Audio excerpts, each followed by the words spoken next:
This is Pitch Please, the show where people who play games pitch ideas to people who make them. This week...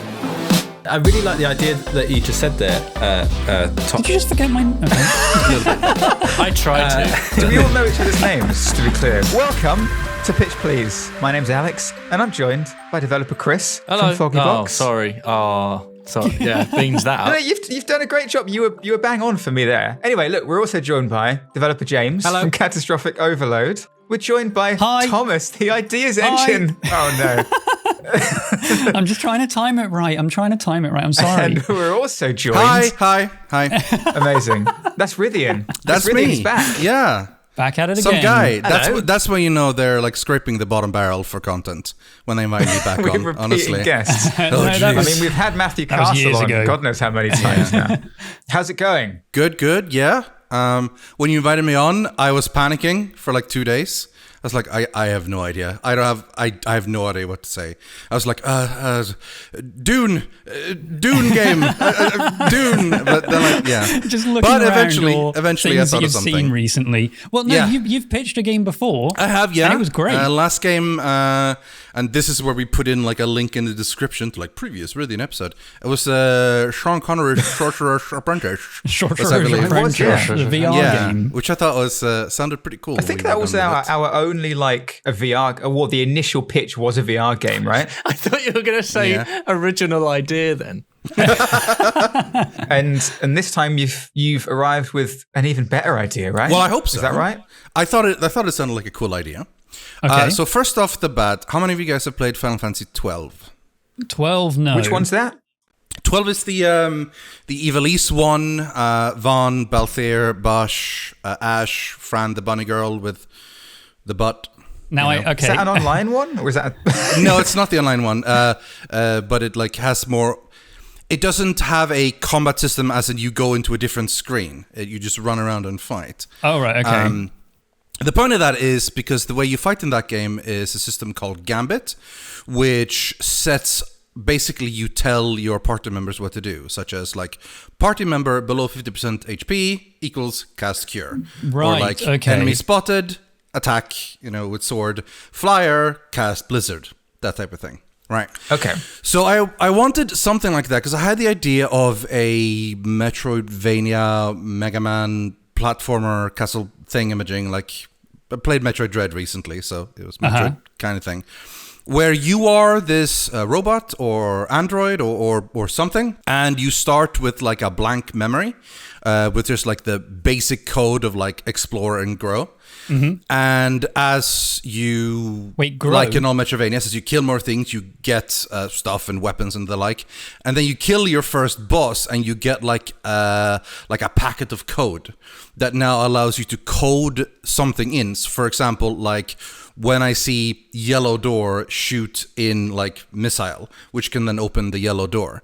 And later on, you get to the place where like, oh, I defeated this monster boss. Now I have like hover mode. So then like hover at like a hole or lava or whatever. So you eventually unlock more things that you program yourself as a robot to unlock ways to bypass the problem.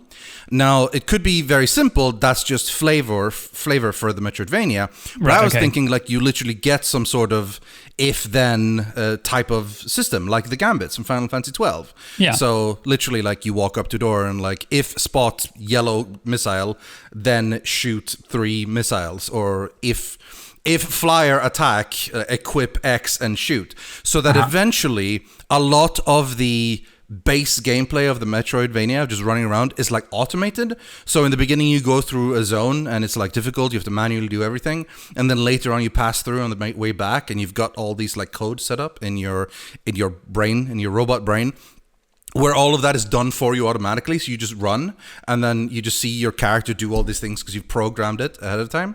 So you can like give yourself better efficiency for doing things. And then gradually as you go on, the whole gimmick of this is code, this is your brain, you can work with that in regards of like having enemies be able to corrupt you. You can swap out individual pieces of code in your brain to do different things. You can do like hard mode, like you unequip the ability to save to free up more spots. Well, so okay, kind of things. Before we get too deep into it. I can keep going, but yeah, let's go. Should we start let's with the initial idea of that kind of like the Metroidvania style game where you're essentially like creating or like applying if statements to your character? Mm-hmm. Yeah. I have two questions. One is, is the player physically typing out code? No. Okay, you set up code. Like I mean, I guess you could in theory, but like that would mean that people will have to learn how to code. In Final Fantasy 12, it's like literally a list of like drop-down menus. So like if C, and then you have a list of like yellow door, red door, blue door, like flyer enemy, ground enemy, underground, and then equals shoot this, use this ability or whatever. And my second question was, at the start, you set this thing up. Are you then watching the character do it, or do you have any control like manually over the character? You have base control just from the beginning, because I think like the idea is that in the beginning, jump. You can still you have the basic how to play a Metroidvania controlled from the very beginning. I think like maybe your brain starts with a base level of like movement and combat program, and then each step you get is like, find a floppy disk or whatever, and you like upgrade yourself to learn more advanced things, including more automation and more efficiency. Like maybe later on you find like a program that, okay, I can automatically shoot flyers, and then later on you find a more efficient code which shoots it with less ammo or faster or whatever.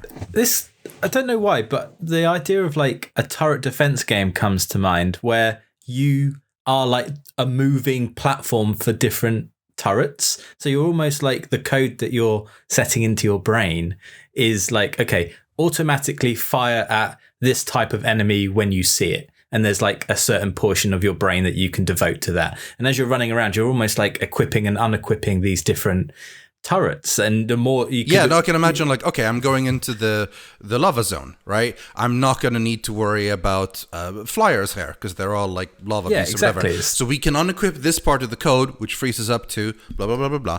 Have you guys played Transistor, the Supergiant game? That has the thing as well, where you have like limited amount of RAM, and you equip different parts of it and you combo it and so on. Maybe you could go that far, but if not, just the idea of like you have X amount of space for what kind of automation and efficiency and abilities you want to use, and you swap them in and out.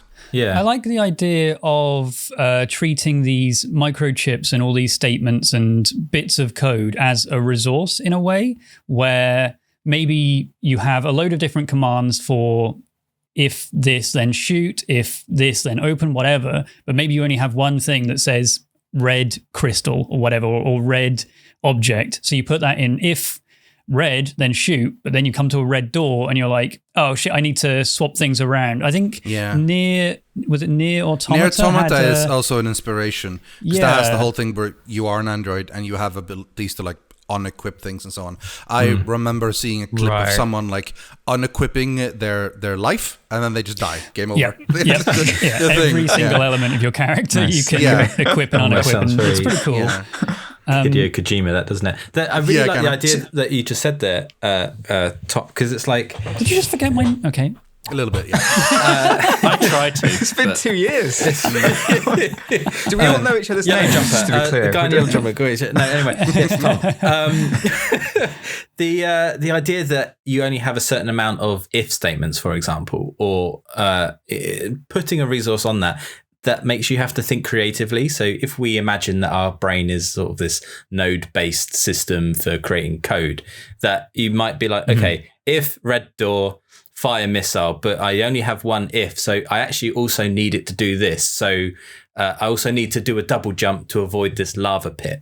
So then you'd be like, every time you see a red door, you end up doing a double jump. So you've got to almost be on your toes and remember what if statements you set to not kill yourself accidentally. Yeah. So the you might limitations. end up with a really like taped together sort of brain of like, I do all these really crazy actions each time I see a red door, but it's the only way that I can optimize in order to get through this dungeon or this. Maybe you can build like chain stuff. Which, so like, if see a red door, shoot missile. If shoot missile, crouch. If crouch, roll into bomb. And you have a chain thing. That might get too complicated, but early on that might be cool. I like the idea of the boss battles, kind of like the Mega Man style boss battles. You go into this room, maybe you don't have necessarily direct control over your character where you can move around and jump and stuff, but it is just a event where you just watch your code play out. And the first boss, he has one move, he dashes across the bottom of the room, and you just say, right, when I see his eyes flash red, then jump. And you just see him just jump, shoot, jump, shoot, jump, shoot, and you fight the boss. And then towards the end, it's this mega chain of all these different events that are going on. And maybe if there's like conflicting code or something, your robot just shuts down. And it's like, well, shit, I've just dead. I have this idea of like you start with something simple as that, or most likely you go into the boss room, have no idea what's going to happen. You go in, you see, oh, this guy is a dasher and a freezer. That means, and then you die, respawn, and you set up your code like, this time I'm going to go in and I'm going to have it. And then you've got like, the jump for the dash and the shield for the freeze or whatever. Yeah.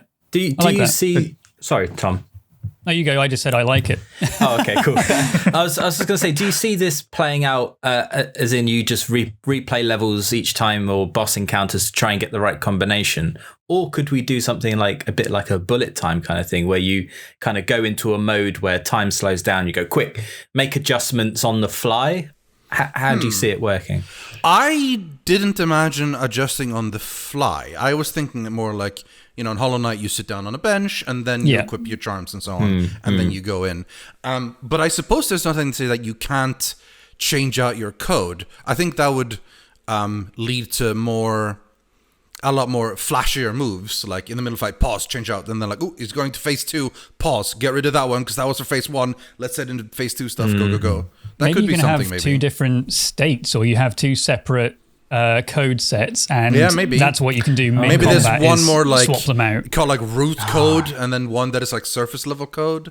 Or you can throw in all these crazy programming terms. I'm not a programmer. I just like throw the out random combination things I've heard. with like hardware as well. Maybe you've got two sets of code, but you've got like a set of jumpers on your back or something. So you toggle a switch and it's go to set B or something. So that could work. I kind of, after saying it, don't necessarily like the idea of completely changing all the code on the fly during a boss battle. It's like you kind of want to have like a bit of strategy and be like, okay, this is my setup, this is my loadout of code, go and attempt this section. But then the idea that you could have a option B quick, or swapping a weapon, like just change. Yeah, so you have like different code blocks that you have to switch out, but then perhaps in order to do that, it requires you to like reboot. So there's maybe you have some downtime. Maybe that's kind of cool. Which is like, so okay, I need to do this right now, but it's very dangerous. So I have to pick the exact right moment in the middle of a fight to do it. Yeah, most games don't let you change your setup in mid-combat. Like Diablo 3 doesn't, Hollow Knight doesn't. With Metroid you can change, but like any games that have sort of setups like that, they usually don't let you change. That you do that in like save rooms or whatever. So I assume there's a reason for that, because like you feel like, all right, I'm going up against this boss. He has 3 phases. The first boss is really easy if I use magic, but later on he's immune to magic. So if I skip that, maybe then phase 2 will be easier. But then phase 3 requires mobility, and then you yourself have to make a choice. All right, what do I want? Do I need triple jump here, or can I just equip like the passive durability bonuses, like because that takes the thing or whatever? Yeah, I think the bosses in their phases. I feel like the robot itself should have like a combat mode, a scouting mode, a mobility mode, or something like that. And if you code it right, I feel like you should be able to. Oh, I say code it right. I mean, if you put the things in the right places, if you set yourself up right, every phase should be beatable with any like loadout that you've got. You think so? And it would be kind of cool to see, like, oh, this boss was beaten with a mobility mode. That's impossible. He has so many missiles. It's crazy. Speedruns and stuff, you know. That's the thing about with the setup as well. Like you have stuff like Nilesy finished Hollow Knight without using charms, like not a single charm, and he finished it, which took him forever, and it was painful. But that's the kind of thing he does. Why? So it's, is that like the Dark Souls finished on the Donkey Kong? Yeah, Soul Level 1 Dark Souls. Yeah. It's like a self-set challenge mode. Okay. So in this one, like, okay, well, what if I never upgrade my RAM? Like, I only have the base level RAM. So you have that sort of ability for people to challenge themselves or whatever. And you put in achievements and stuff. carrots. I was thinking about like having maximum amount of code you can have on your person. I almost don't like that idea. You want to have an infinite amount of code. Almost an infinite amount. But if we are treating these modules that you get as a resource, we could Dark Souls it and say when you die, you lose some amount. You have to get your body back to regain the microchips. But then it gets to a point. Then it gets to a point where I've died. Like sometimes it fits. I've died so many times that I now have 0 abilities. in which case the game is impossible. So we should always have base attack balance. Yeah, you'd have to have like moving, jumping, shooting. Right? Well, should we talk about like if we strip it down to the really basic functions? Like you have devs, please. I'm gonna sound like an idiot now trying to talk about basic programming in front of you guys. But there are different kinds of what would you call them? Like in programming, like the different kind of statements you can have, right? There's like the if statement and the else and while and so on. Yeah, else, while, and all these kind of things. So in my head, at least, it's split into 2 different things. There's the statements, the type of statement itself, which is like if, else, while, for, that kind of thing. And then also whatever code is in between that. And the difficulty can be ramped up, or like the content of the game can be changed by like allowing you to get different kinds of statements as you progress and different kinds of stuff within those statements. You know what I mean? Does that make sense? No. So for example, if you're going to open a door, right, perhaps all you start off with is the ability to have a basic if function. Right. Okay, so you go up to the door and you have 2 abilities. You have like an if function, and you say, okay, so if I see the door, then and within that you have the option to open it. Okay, that's one of the things that you can equip. If door open, right? Mm-hmm. But then there might be a door that you can't open. You have to smash through it, and so to do that, you need to have the smash ability. So you can have if door. Then smash. Okay, but what if you come to a level where there's a door that you have to open, and then directly after there's a door that you have to smash?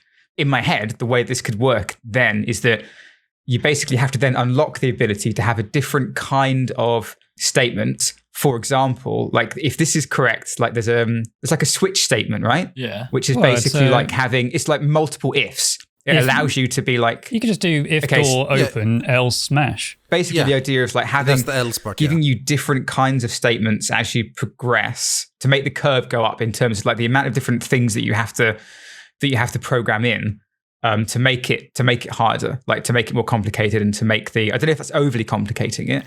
Well, I think that's part of it. I think that is part of it. Like gradually as you go, you will require more and more purely navigational abilities to like make it pass. Like if, thing is really high up there, if you can't reach, initiate grappling hook or whatever, like that sort of thing. You need more and more of it. And I think the balance will always be like how much navigational abilities do you need so that you can actually go where you need to go, and how much can you then put into combat that, makes your combat better for some. Because I think baseline, like Chris said, I think a good idea is like every boss should be beatable with just the basic attack. It might take you forever, but like it should be doable, as if nothing else, just for like fun runs. Like, hey, I didn't even upgrade and beat the game, but something like that. But you have the choice yourself of what you want to upgrade, right?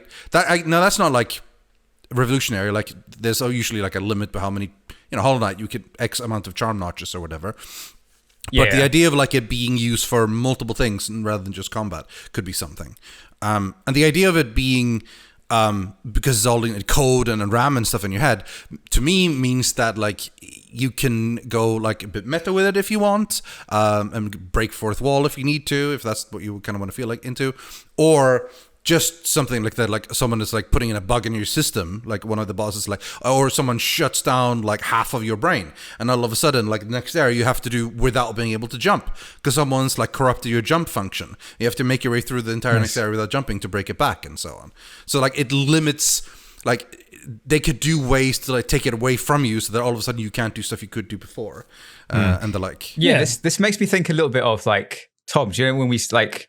This game has come up a few times on Pitch Please, but and thankfully Matthew's not here now. But Dungeon Daddy, like the good stuff that we were talking about, that we really liked, like having like what was it, like the 100% like baby run? Yeah, the Scout baby run. Yeah, Yeah. Like the idea that you just kind of like, you have, Chris is remembering it. But the way that you can just have like the potential for all these different kinds of like weird runs, like weird playthroughs. Yeah, I mean, if you're cool. going to make the game as open as you literally are designing every single element of what your character can do, I think people are going to find some crazy ways to play it that may or may not be intentional. So it could probably be broken.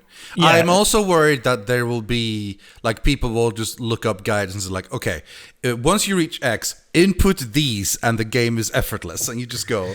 But I mean, in some ways, that's good, right? Like, this is where I was going to say, I don't know if everything should be automatic. I think you still need to have a level of skill-based play. So you might have a bunch of passive memory modules, but you'd also have a bunch of ones that you have to trigger yourself. So be it a weapon, be it you assign this code block to A. If jump has to, you might then assign jump to left trigger or something. You can maybe you can play with actually how you keybind it as well. But I think there needs to be some platforming in this. Is what I'm getting the sense well, of. My entire idea was like, before you unlock, like, manually shoot, like automatically shoot all flyers with anti-flying gun, you have to make your way through an entire level full of flyers, and you have to do them all manually and kill them and avoid them and so on. And then finally you beat the end, big giant super bird, you kill the bird, you have anti-bird program, and then now you get the satisfaction of going all the way back through, seeing your robot just automatically shoot them all as you go, and you're like, eat shit, I birds. don't know, like, I feel like that's less rewarding than figuring out how to kill those things in the first place just through the code, rather than actually doing it as it reminds me a little bit of like in the Ascent. Like, you'll get these really absurdly difficult bosses that take fucking ages to kill. There's like a flamethrower spider thing, and it took me literally like 90 minutes of just like retries over and over to kill it. And then afterward, like whenever you kill them, it fills in like a log in your journal, and the information on the log tells you its weaknesses and how to kill it. Right. So there's no passive bonus, and it's I'm always just like, knowledge. Could you not have just told me that like after I died for the first time, or when I encountered it for the first time? No. Like, there's nothing. You just have to figure. And I guess in a way that's kind of cool, because it forces you to figure out the weaknesses yourselves. But I really like the idea of having that stuff programmed to begin with. And I feel like you're taking away the rewarding feeling if you being able to program that stuff is just a reward for beating it in the first place manually. True, but without that, there's not a lot of progress. Like, if you just have that set already, like if someone like, you read it on a web page, or just because you're like, you figure out yourself because you're genius, which great, then you eliminate all the challenge of the game. Like, if you figure out ahead of time, this is how to defeat them, then all of a sudden the entire bird area is just boring because they just die. Because you figured out the code to immediately kill them, and then you just go through into something, and then at the end you kill a boss, and then I guess you get a other reward, and it's not as, I don't know. I feel like you have to have. I feel like you have to get progress, right? There needs to be challenge that eventually gets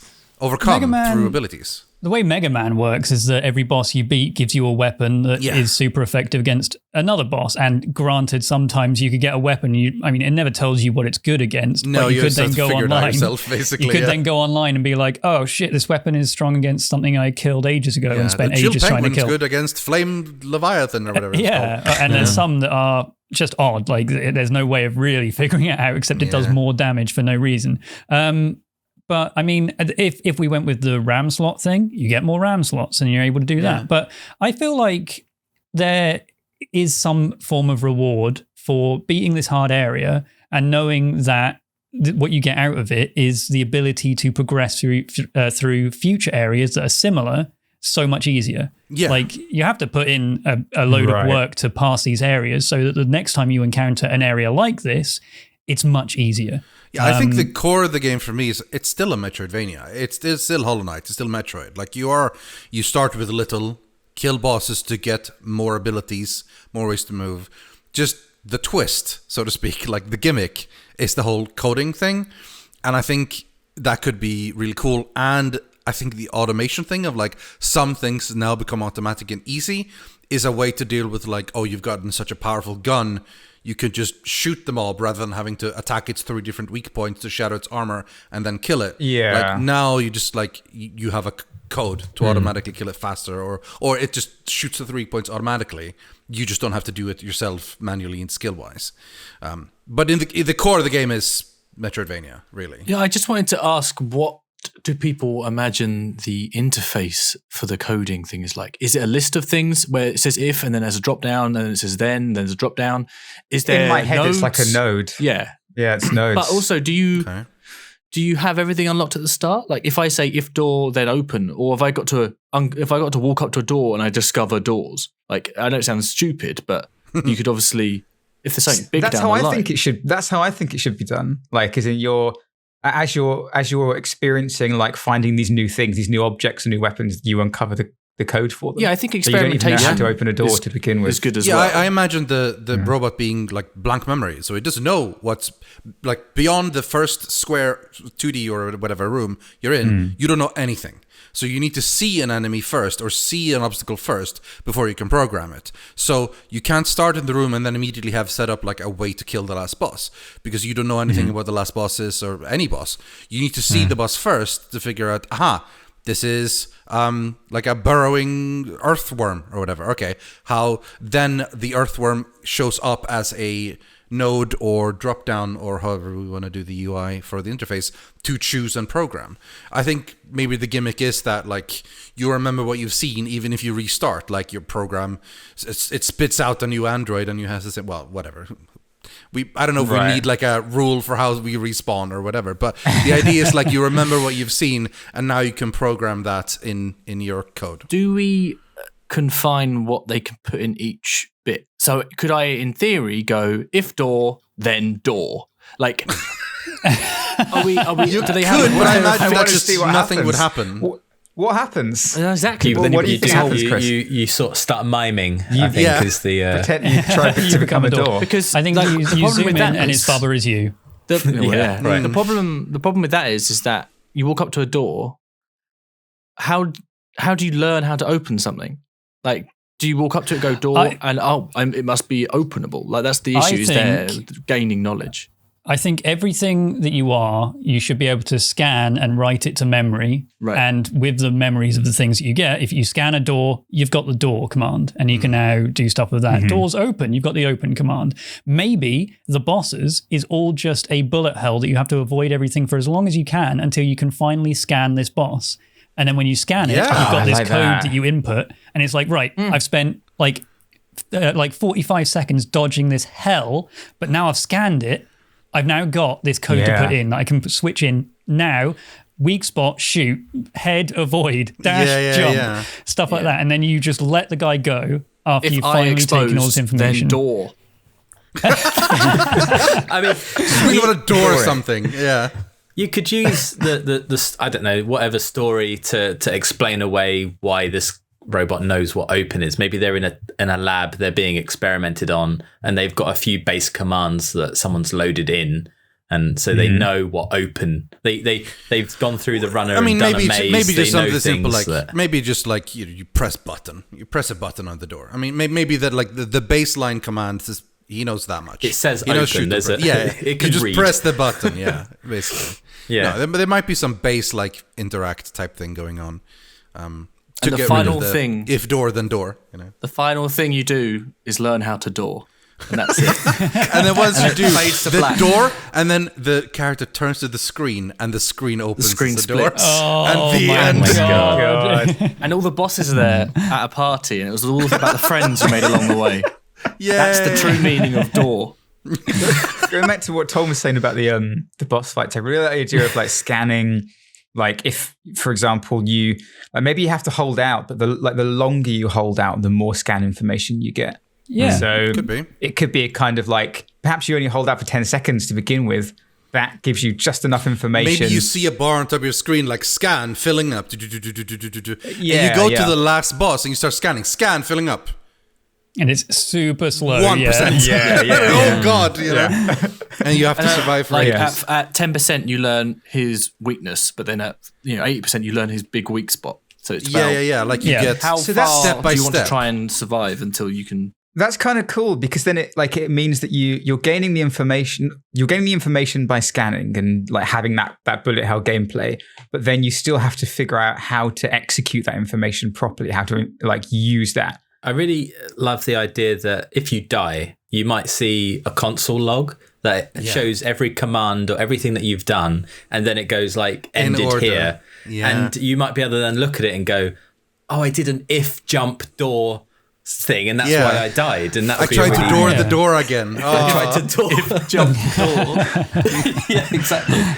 I think the idea of, like you were saying, how do we imagine this being done? I think node-based works, but also there's a part of me that kind of wants the individual bits of the robot. Like you can go into the gun and you can customize exactly what a shot is, or you go into the right hand and you've got different commands for that. You go into the legs and you've got, while running, dash or jump or whatever. And on the screen, while you're running around these levels, you've got a little icon of all the individual parts, and you can see the code playing out bit by bit by bit. Yeah. So when that sounds satisfying. In the final like levels of the game, I mean, there's code just flying through constantly. Yeah.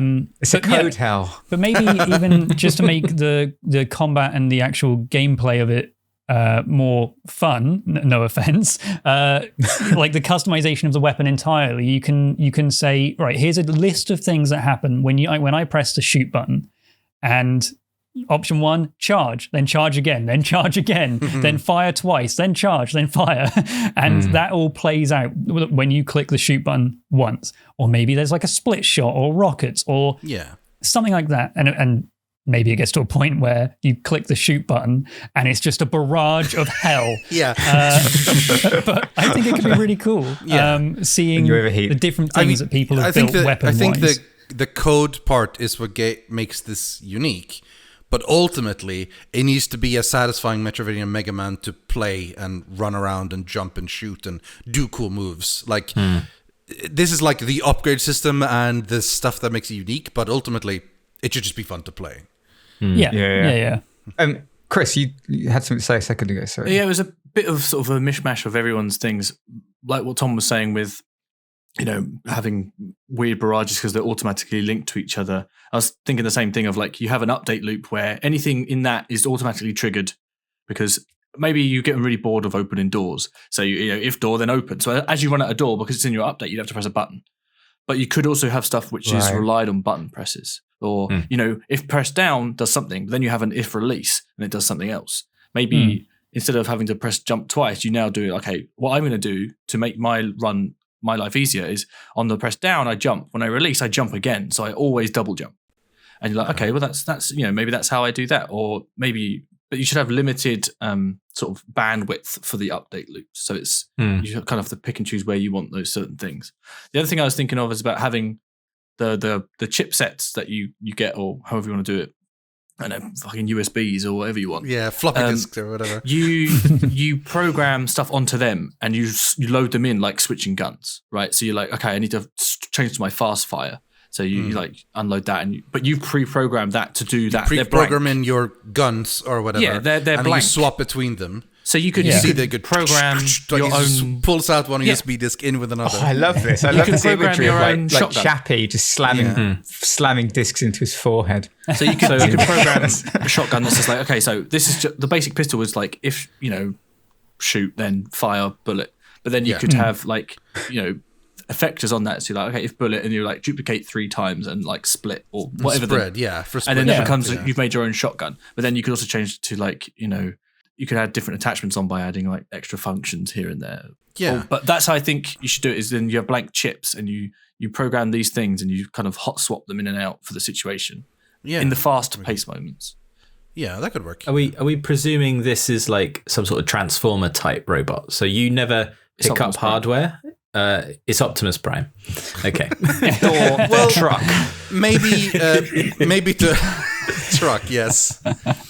If door blast through with the truck. It solves the door problem. Yeah. I was imagining like Chappie, the film Chappie? That kind of got over. He's kind of like humanoid, but like he's a bit like, he looks a bit junkyardy, kind of maybe falling apart a little bit. Were you talking about more like situational, where it's like big gap turn to bird like mode, and you're like transforms with wings or some shit. Well, I was more thinking in terms of like that wasn't meant to sound so. just the word I chose was some shit. It wasn't meant to sound so derogatory. Do you just have like one like gun arm the whole game, and then that changes, or do you pick up replacement hardware? I'd like the idea, because you're a robot, you can change yourself physically as well.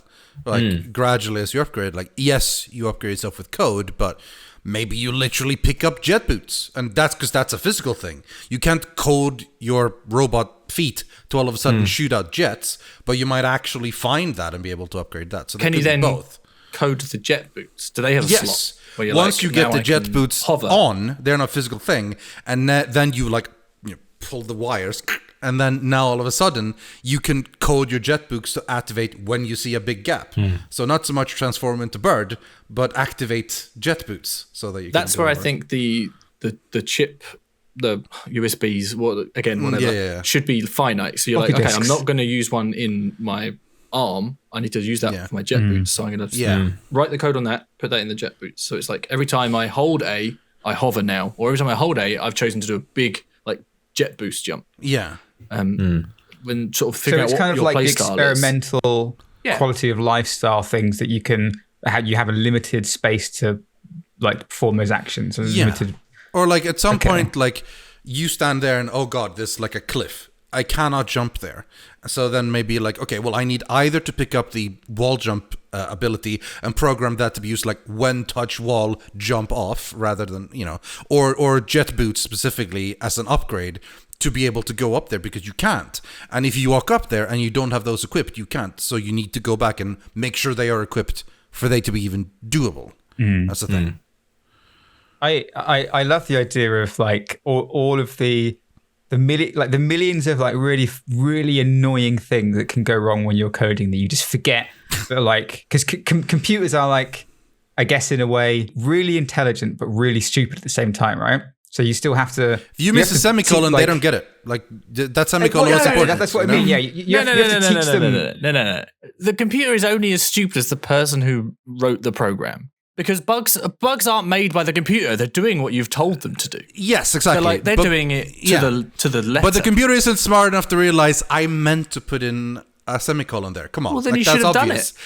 But every other piece of code has had the semicolons. Right. Why would I skip it really there? Specific. Computer, please read the implication. It was an implied semicolon. Chris is just really hoping that when the robot uprising happens, they listen to this episode of the podcast. I say thank you to my Google. We're all dead, Chris's. But yes, but like, what I mean is like basically there's unintended effects of something of code that you have put together. So for example, then Rythian, what was you saying about like when you touch a wall, jump or wall jump, like that could have like quite disastrous effects, because you're not always going to want to wall jump every time you encounter a wall. Like I imagine that being, you might want to climb it, or you might want to. I imagine that being something that is almost very much intentional. Like you unlock the wall jump ability and you go, oh hell yes, I'm gonna put it in every time I touch a wall, and then he keeps why is he every time and then it's a problem. And you're like, I gotta fix that. So are we still going with the approach of you can only swap out at campsites or safe areas?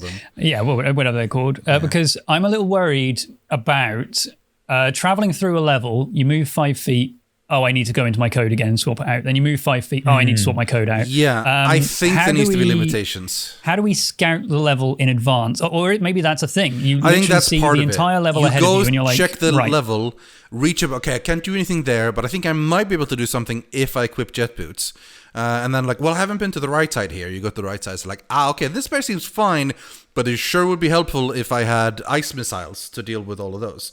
And then you go back to the campsite, or we'll have to figure out the flavor eventually. Sure, yeah. And you sit down and you go like, all right, I'm going to need jet boots and I'm going to need ice missiles for this room. Swap out in quickly. That means I have to unequip like roll ball or whatever, but that's fine. I'm not going to need that in this area and so on. Right. I don't know. I think the way to do it might be just you can't change it during combat. Other times you can change it any other time.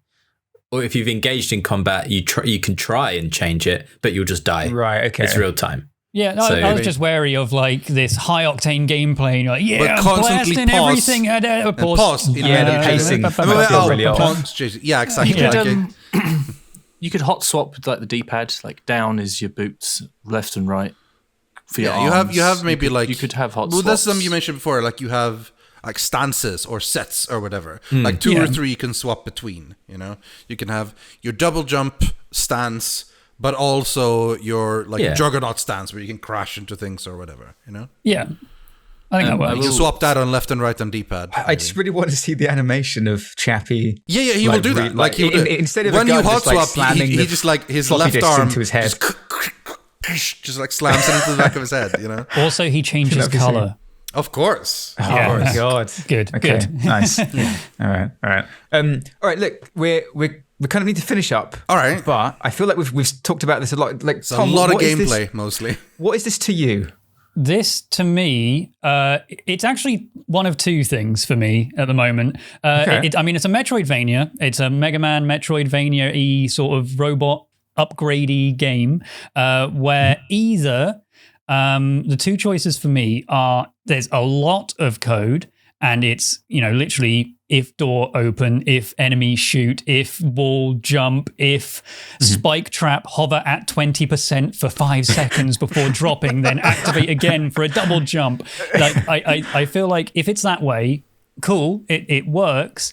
Not really a Metroidvania in that sense. It's more of just a watch your code play out, kind of like that turtle game where you draw lines across a board, which is cool. I think that's a version of it that I think would be really fun. Alternatively, it leans more into the Metroidvania and gives you not as fine control, but you can change how all of your equipment works. So you say, right, I've got my gun, it fires 3 times, then it charges, and then it shoots another bullet that splits. And that could be really cool to program the gun in a certain way. Or maybe you get the jet boots and they have a set amount of commands and you say, well, when I use my jet boots, I want it to hover across the ground. Or when I use my jet boots, I want it to dash. And I think that could be really cool of building essentially the character that you want, because some games I've played, the upgrades have been kind of shit. And I've been like, I'm not going to use this because I just don't like it. But if you can say, I've got jet boots and I want them to do exactly what I want them to do, and they'll do that every time, that could be really cool. But then it makes it much lighter on the coding side of it, but still gives you a lot of control over how your character plays based on the buttons that you press. And I think also that could be really cool. And I don't know which one I prefer. I think it's option 2 for me, where it's a little bit lighter. It's not if door, then door, or open, or whatever. But it gives you finer control over the character and their equipment. Maybe. But also, I really like the idea of scanning the boss and then knowing the weak spot and saying, if weak spot, then shoot or whatever. I love that. The whole scan to unlock things. I think that's really cool. Yeah. So I don't know. I don't know what it is for me. I like both. Both's cool. Chris, James, what are you guys thinking? So we both just looked at each other, waiting for us to start speaking, and then we spoke at the same time. So James, you can go first.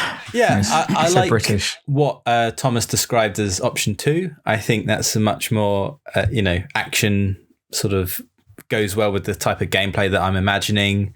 I still think there's a chance to have some of that wackiness and that randomness, even with a limited set of choices where you could still join things together and, have a bit of if door is door, but not be a bit lighter on it.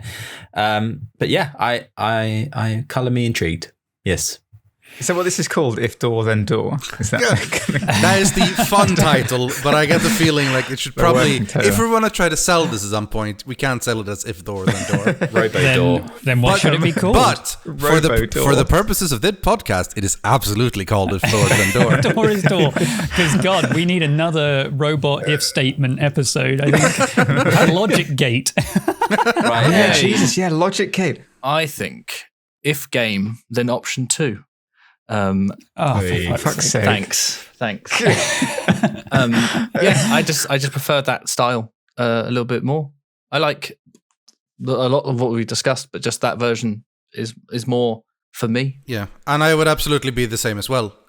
Of the two options, I want the programming bit to be a fun gimmick with cool experimental ideas, but it shouldn't be the main game. The main game shouldn't be sitting there trying to figure out everything about the code. That could be some fun efficiency optimization, maybe, but mostly it's a cool, action-y Metroidvania where the methods of upgrading has this little cool gimmick to it, I think, mostly. Perfect. And you know what that means? It means we can treat these nodes as a resource that you lose when you die.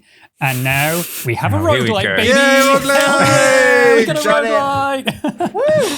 Back at it again, baby. All right, if you...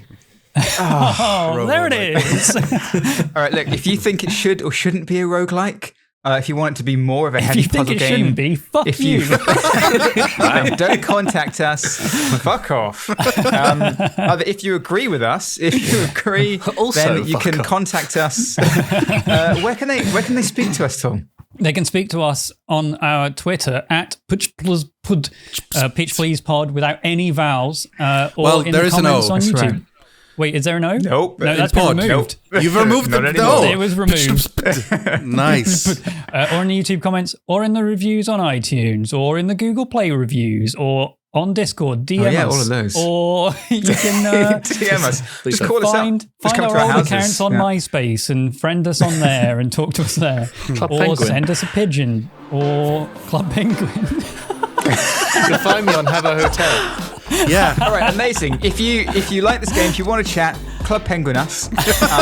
Until then, we'll see you next time. Thanks very much for listening. Goodbye. Goodbye. See you in Club Penguin.